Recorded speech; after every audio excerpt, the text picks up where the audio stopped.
Băieții care au pornit în tura CF Moto în jurul României au ajuns la Cluj. Salut băieți, bine v-am găsit! Salutare tuturor! Salutare, salutare!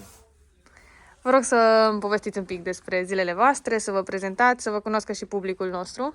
Păi eu sunt Goguci și am ajuns aici la Autentic cu mentenanța utilajelor și suntem în ziua 4 din acest trip. Mai avem 6 zile de tripul României. Super! Eu sunt Petre și suntem tot în ziua 4.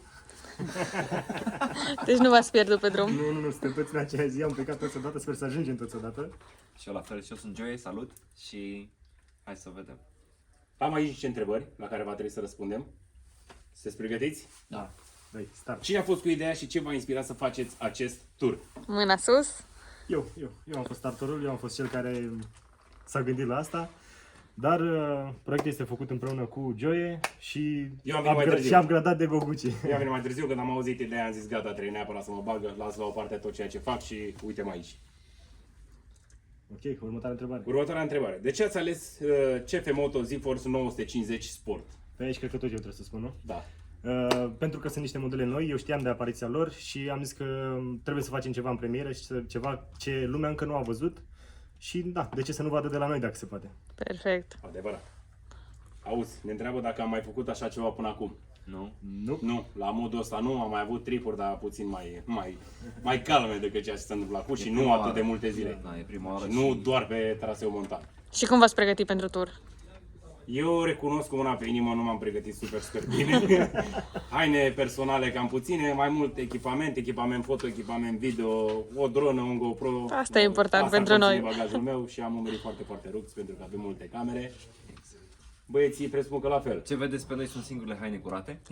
Lumea a început deja să ne strige Zoro sau Batman, că ea nu se schimbă. Încercăm să facem un update astăzi. Da, așa, facem astăzi upgrade. Hai să mai alegem o întrebare. Ați trecut prin diverse locuri până acum. A plouat mult, ați întâmpinat diverse situații, chiar dacă dați abia la a patra zi. A fost un moment în care ați vrut să faceți cale întoarsă? Niciodată. Nu, Nicio. La noi este sens unic, nu, doar Da, da. înainte. Deși să subliniem că este ziua 4, să hai să vedem și ziua 9, ziua 10 sau poate ziua 11 Sunteți aproape la sau 12. jumate. Da, aproape la jumătate. Ce li s-a părut cel mai palpitant până acum? Schimbările astea de pe zi pe alta, căci am avut prima zi, am început mai easy și a fost din ce în ce mai greu, adică progresul de pe zi pe alta la dificultate a fost, s-a simțit, știi? Da, asta și mi de s-a cea mai părut palpitantă zi a super fost tare. ieri, că... Ziua 3, by far. Da, Deci da, ziua da, 3 pentru mine e cea mai palpitantă. Ne-am Exact. întâlnit și cu nenea ăla cu Cai, ne-a povestit viața lui, am stat, am ascultat cum ne place nouă. Păsărele în jur, a fost Peisaje frumos. Ceva super la Roi. apropo aici în zona Clujului, pentru asta vă invidiem, peisaje, Ne place trasee. mult. Ne-ar trebui avem 2 de ani toate. aici Da, de da, da. concediu pe așa ceva. Da, frumos. Am avut ploaie, am avut noroi, am avut ceață, am avut peisaje super wow. Care a fost cea mai mare provocare în a conduce Z-Force 950 Sport pe traseele pe care le-ați abordat în această aventură? Eu o să fiu sincer, cea mai mare provocare a mea a fost să merg după voi fără parbriz. Am strugurel cu mine pe care îl folosesc. Așa. Eu vreau să ajung la benzină. Am făcut pana deșteptului și am rămas fără benzină în pădure, dar am avut niște canistre cu noi și mulțumesc Dumnezeu, azi îmi montează băieții. Mulțumesc Neluțu, parbrise pe Da, Z-Force. Și scapă și el de ochii ăștia roșii, pentru că noi El a avut ochii în lacrimi tot timpul Eu am și nu plâns de până emoții. Ia să vedem cum se simte conducând un astfel de side-by-side pe drumurile publice și cum v-ați adaptat la legislația rutieră specifică pentru acest tip de vehicul.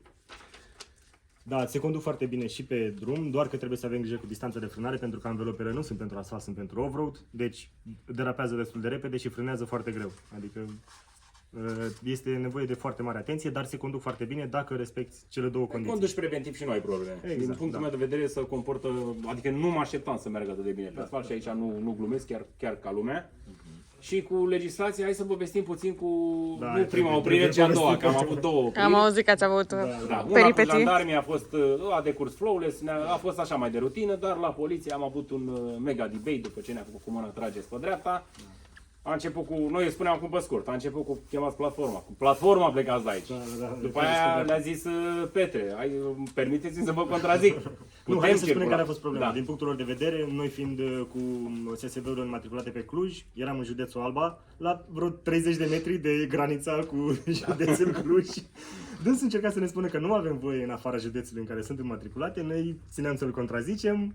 El a insistat să plecăm cu platforma de acolo pentru că așa ceva nu este posibil, suntem în afara legii, a zis nu vă dăm amendă, este ok, dar cu ele de aici nu plecați.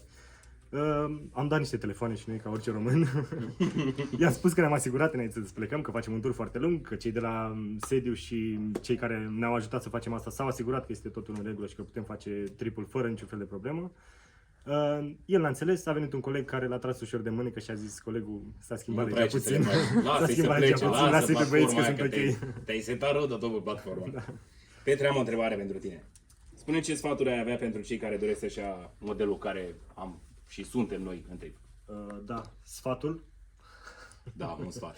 Luați-l că nu o să vă pare rău.